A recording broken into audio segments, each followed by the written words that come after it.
сәлеметсіздер ма? Бүгінгі жаңа сабағымыздың тақырыбы майлар.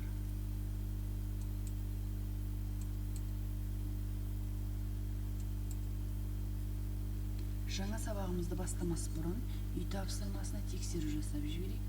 Кім көп біледі? Алғыларыңызда 7 тапсырма тұр.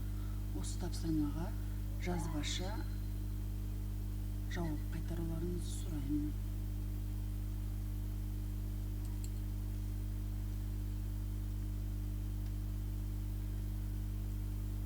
Жаңа сабағымызды бастайық. Майлар дегеніміз үш атомды спирт, глицерин мен жоғарғы карбон қышқылдарының күрделі эфирі.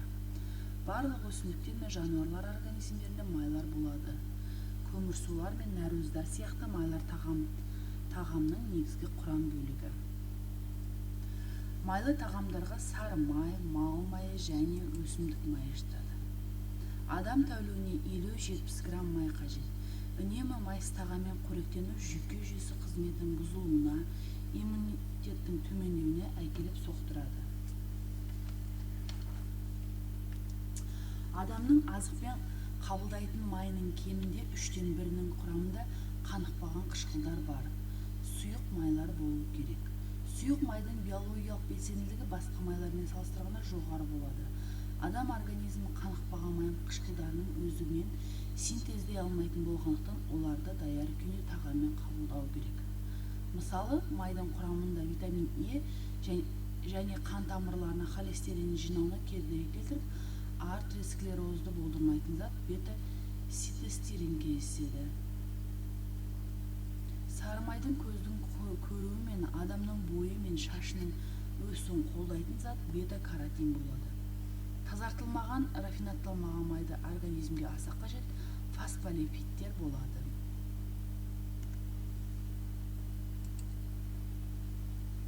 Организмде майлар асқазан асты безі мен ішек сөлі құрамындағы ферменттердің әсерін гидролизденіп, глицерин мен карбон қышқылдарына ыдырайды. Майлардың құрамы мен құрылысы.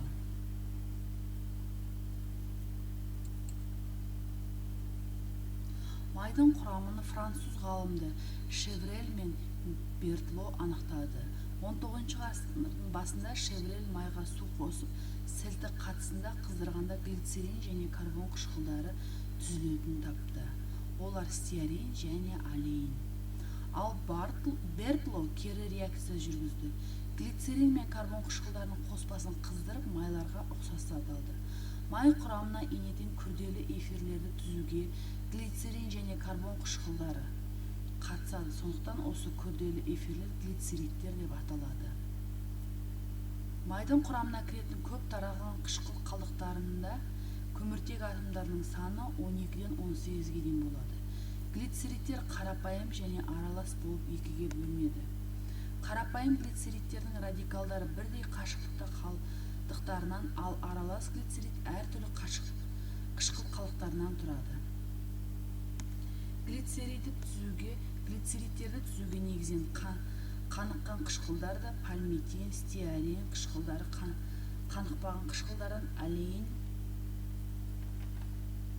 линол, линолеум қышқылдары қатысады. Кейбір майлардың құрамында төмен қышқылды қалдықтары кіреді. Мысалы, сары майда май қышқылдарының қалдығы болады. Сиырдың сары майы құрамында май қышқылдарымен қатар пальмитин және олейн қышқылдарының қалдықтары да кіреді. Кейбір майлардың құрамында қанықпаған және қанықпаған қышқылдар қалдықтары аралас болып келеді. Алыну жолдары. Майларды жануарлар мен өсімдіктерден бөліп алады. Майларды синтездеуде алғаш рет француз химигі Бертло бұл 1854 жылы жүзеге асырды. Бірақ тиімсіз болғандықтан майлар синтездік жолмен алынбайтын болды.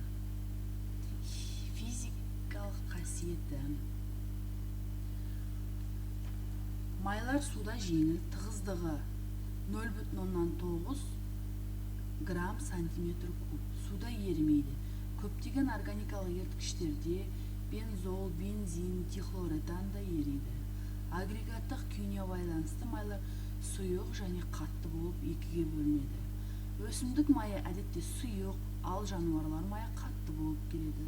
Бірақ кейде жануарлар майының ішінде сұйығы балық майы кездеседі. Ал өсімдік майларының қаттысы да кокос майы кездесіп қалады.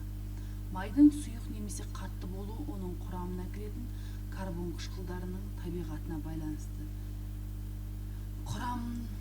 Құрамына қанықпаған карбон қышқылының қалдығы кірсе, май сұйық, ал қаныққан қышқыл қалдығы кірсе, май қатты болады.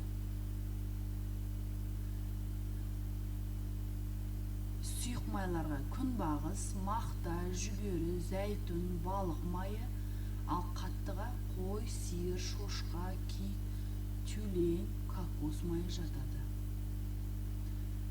Сұйық майлар негізінен қанықпаған, ал қатты майлар негізінен қаныққан болып келеді. Химиялық қасиеті. Химиялық қасиеті бізде үшке бөлінеді. Ол біріншісі майлардың гидролизі. Күрделі эфир болғандықтан майлар минералды қышқылдар мен сілтілер қатысында қыздырғанда гидролизденеді. Сонымен қатар майлар тірі организмге ферменттердің әсерінен гидролизденеді. Оның реакциясы мына былай жүреді.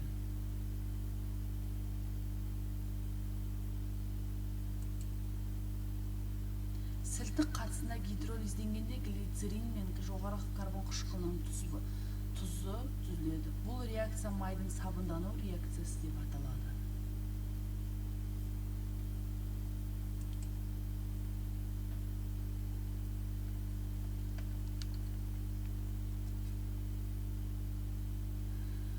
Майларды гидрлеу.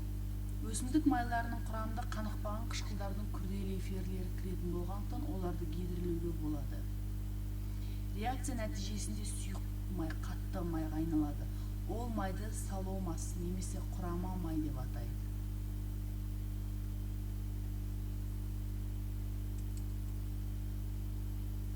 Немесе қысқартылған түрі. Бұлай жазуға болады. Сонымен қысқаша ғана майды дегеніміз не екенін білдік қой, құрметті студенттер. Майлар триглицериттер, глицерин мен жоғарғы май қышқылдарынан түзілетін күрделі эфирлер. Сондықтан қазір мына берілген ссылка бойынша YouTube-ға кіріп, кішкене май туралы мағлұмат алыңыздар.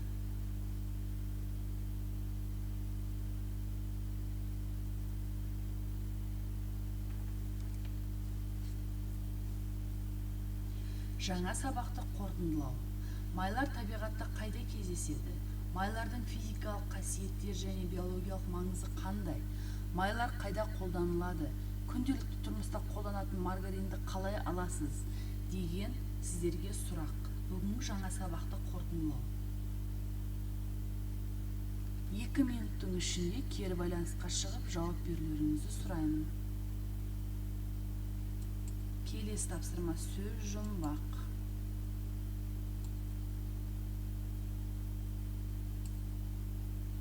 Майлар бүгінгі тақырыбымызға байланысты. Бірінші сұрағымыз: жаздың ыстығында үлкендер мен балаларды сүйіп жейтін заты. Екіншісі: өсімдік майларының қатысы. Көздің көру мен бойдың өсуіне қатысы бар май зат.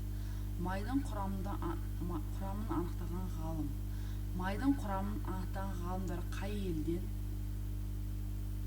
Қатты май. Жауаптарыңызды 1 минуттың ішінде қайтаруларыңызды сұраймын.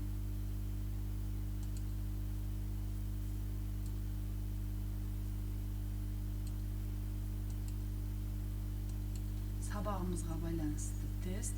Осы арқылы мен сіздерді бүгін бағалаймын. Назар қойып тыңдағандарыңызға рахмет. Бүгінгі сабағымыз осымен аяқталды. Үй тапсырмасы: майлар тақырыбын оқып келу, тақырыптың соңындағы есепті шығарып келу.